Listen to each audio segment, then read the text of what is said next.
Assalamualaikum warahmatullahi wabarakatuh. Perkenalkan, nama saya Ramadan, NIM 6420230111, semester 5, Prodi Ekonomi Syariah, Fakultas Agama Islam, Universitas Muhammadiyah Palembang. Kali ini saya akan memaparkan sebuah pemaparan mengenai konsep dasar ekonomi moneter. Alhamdulillahirrabbilalamin. Puji syukur marilah kita panjatkan kepada Allah Subhanahu wa Ta'ala.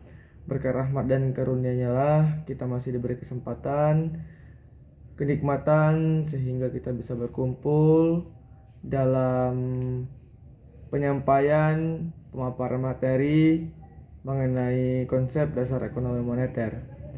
Salawat serta salam tak lupalah marilah kita haturkan kepada junjungan besar kita Nabi Muhammad SAW, yang mana berkah beliaulah yang telah mengantarkan kita dari zaman jahiliyah menuju zaman yang Islamiyah yang kita rasakan pada saat ini. Baik Bu, izin saya Ramadan akan menyampaikan mata kuliah mengenai ekonomi moneter, yang mana kali ini saya akan memaparkan sebuah PPT mengenai judul besarnya, yaitu konsep dasar ekonomi moneter.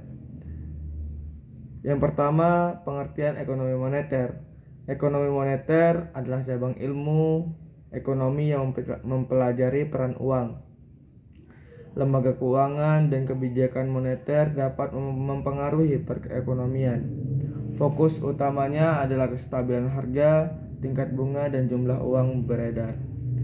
Fungsi uang yang pertama yaitu sebagai alat tukar, sebagai satuan hitung, sebagai penyimpanan nilai, sebagai alat pembayaran yang sah, dan yang terakhir yaitu sebagai alat penimbunan kekayaan.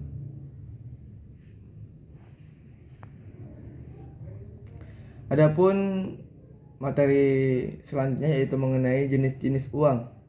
Yang pertama berdasarkan bahan, yaitu uang ada berdasarkan bahan.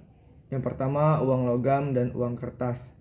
Kedua yaitu berdasarkan lembaga atau penerbit, uang kertas dan uang giral. Yang ketiga berdasarkan wilayah, uang nasional dan uang internasional.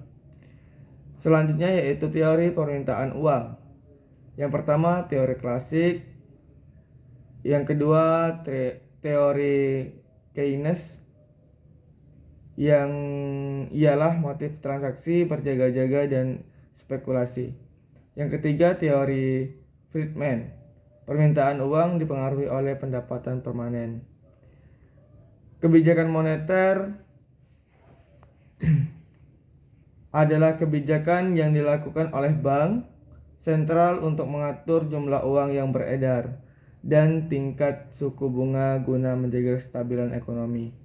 Instrumen utama yaitu operasi pasar terbuka, fasilitas diskonto, dan cadangan wajib minimum atau sering kita dengar GWM.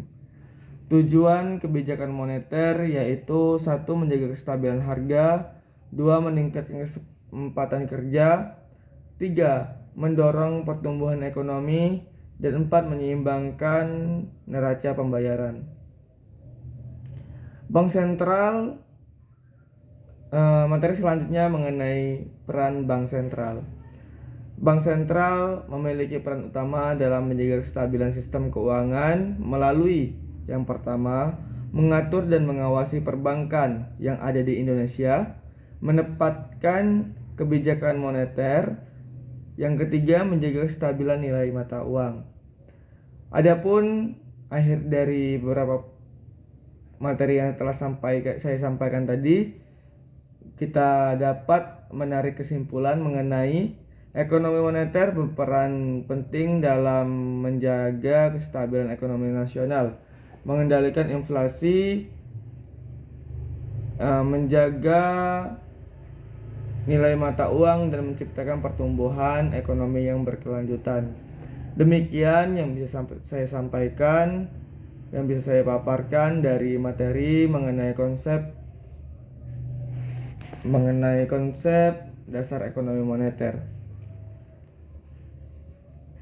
Mohon maaf Apabila terdapat kesalahan dalam sebuah penyampaian, yakinlah kesalahan itu datang dari saya sendiri, karena kebenaran hanyalah datang dari Allah Subhanahu wa taala.